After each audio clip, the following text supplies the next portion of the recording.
Corona से बचने के लिए पूरी दुनिया सिर्फ एक चीज का इंतजार कर रही है और वो है कोरोना की वैक्सीन। अमेरिका, रूस, इजराइल, भारत वो तमाम देश है जो इस वक्त कोरोना की वैक्सीन बनाने के लिए तमाम प्रयास कर रहे हैं। आप में से भी कई लोग हमसे ये सवाल पूछते हैं कि आखिर कोरोना की वैक्सीन आएगी कब।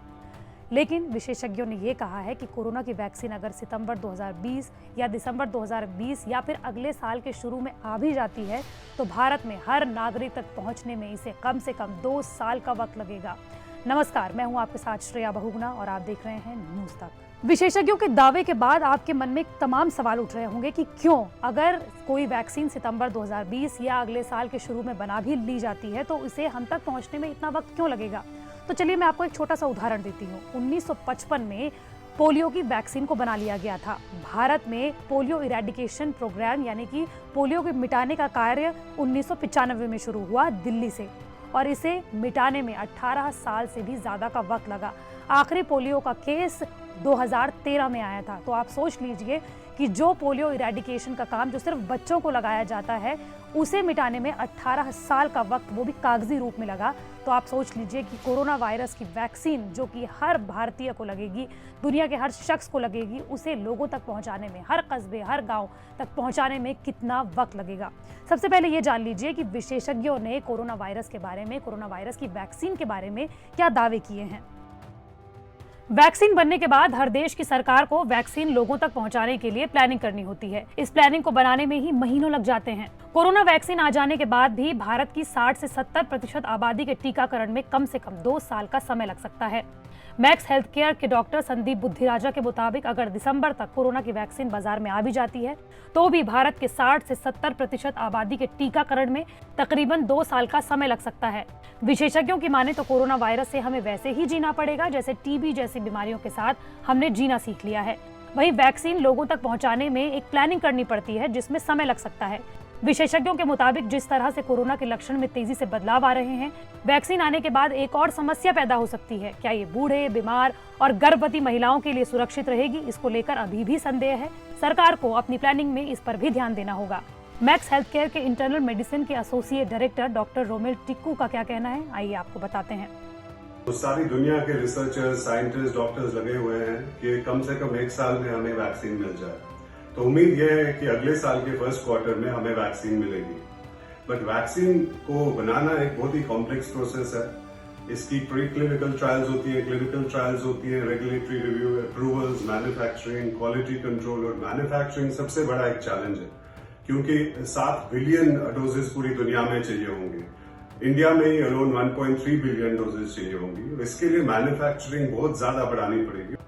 डॉक्टर रोमेल टिक्कू के साथ ही भारत में कई ऐसे डॉक्टर्स हैं जिनका ये मानना है कि पूरी दुनिया में 800 करोड़ लोग हैं, जिनमें से 130 करोड़ लोग भारत में ही हैं। ऐसे में सरकार को पूरी योजना बनाते हुए वक्त लग सकता है। सीरम इंस्टीट्यूट ऑफ इंडिया के मुख्य कार्यकारी अधिकारी यानी कि सीईओ अदर पूनावाला भी कह चुके हैं कि संभावित कोरोना वैक्सीन की कम से कम 30 करोड़ खुराक दिसंबर तक उपलब्ध कराई जाएंगी। और भारत की जनसंख्या है 130 करोड़। सीरम इंस्टीट्यूट का यह भी कहना है कि हर नागरिक तक पहुंचने में इसे 2 साल लगेंगे। आपको बता दें कि इनकी कंपनी एस्ट्राजेनेका ऑक्सफोर्ड के साथ मिलकर वैक्सीन पर काम कर रही है, जो कोविशील्ड नाम की वैक्सीन भारत में लाएगी, जिसकी कीमत होगी 1000 रुपए। ऐसे में ये भी सवाल उठ रहे हैं कि 1000 रुपए में इस वैक्सीन को भारत का हर नागरिक नहीं खरीद पाएगा, तो सरकार को उसके लिए भी प्लानिंग करनी होगी। हालांकि पीएम मोदी ने वैक्सीन आने से पहले कोरोना की वैक्सीन को लेकर सिद्धांत बनाए हैं और अभी से प्लानिंग करने को कहा है। सबसे पहले टीकाकरण उनका होगा जिन्हें खतरा ज्यादा है। ऐसे लोगों को आइडेंटिफाई किया जाएगा जैसे कि doctors, nurses, health care professionals, non medical frontline workers. टीकाकरण में किसी तरह के निवास प्रमाण पत्र की बाध्यता नहीं होगी। वैक्सीन को सुलभ बनाने का भी काम होगा। इन सब के बीच भारत में वैक्सीनेशन कैसे होगा, इसको लेकर तमाम सवाल उठ रहे हैं। भारत की आबादी को देखते हुए माना जा रहा है कि हर शख्स तक वैक्सीन पहुंचने में लंबा समय लगेगा।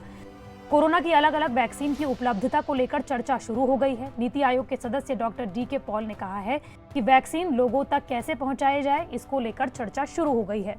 हमारे देश की आबादी इस वक्त लगभग 130 करोड़ है। पूरी आबादी के टीकाकरण के लिए बहुत बड़े स्तर पर अभियान चलाना होगा। आंकड़ों के मुताबिक अगर हर रोज 10 लाख की आबादी तक कोरोना की वैक्सीन पहुंचाई जाए तो 1350 दिन लग जाएंगे। करीब 3.25 साल में पूरे देश में टीकाकरण हो पाएगा। ऐसे में सीरम इंस्टीट्यूट के 2 साल में वैक्सीनेशन के दावे पर सवाल खड़ा हो जाता है। आपको बता दें कि ऑक्सफोर्ड विश्वविद्यालय द्वारा विकसित कोरोना वायरस टीका अपने पहले परीक्षण में सुरक्षित पाया गया और शरीर के भीतर एक मजबूत प्रतिक्रिया को उत्पन्न करने वाला पाया गया। अब वैक्सीन को दूसरे ट्रायल के लिए मंजूरी मिल चुकी है। ऐसे में संभावना यह है कि वैक्सीन इस साल के आखिर तक आ जाएगी। इधर भारत में भी 7 दवा कंपनियां कोरोना वैक्सीन बनाने में जुटी हैं, जिसमें कोवैक्सीन को इंसानों पर ट्रायल की मंजूरी मिल चुकी है। मालूम हो कि कोवैक्सीन ICMR और राष्ट्रीय विषाणु विज्ञान संस्थान के सहयोग से हैदराबाद स्थित भारत बायोटेक द्वारा विकसित की जा रही है। ऐसे में वैक्सीन आने तक आपको अपना खास ख्याल रखना है। हम बार बार कहते हैं कि WHO की गाइडलाइंस का आप खास तौर पर पालन कीजिए। अपने हाथ बार बार धोते रहिए, मास्क का उपयोग करते रहिए और सोशल डिस्टेंसिंग बनाते रहिए और अपना ख्याल रखिए। मंडे टू फ्राइडे में इसी तरह की वीडियो आप तक लाती रहूंगी। अगर आप भी किसी टॉपिक के बारे में जानना चाहते हैं तो कमेंट बॉक्स पर जरूर बताएं।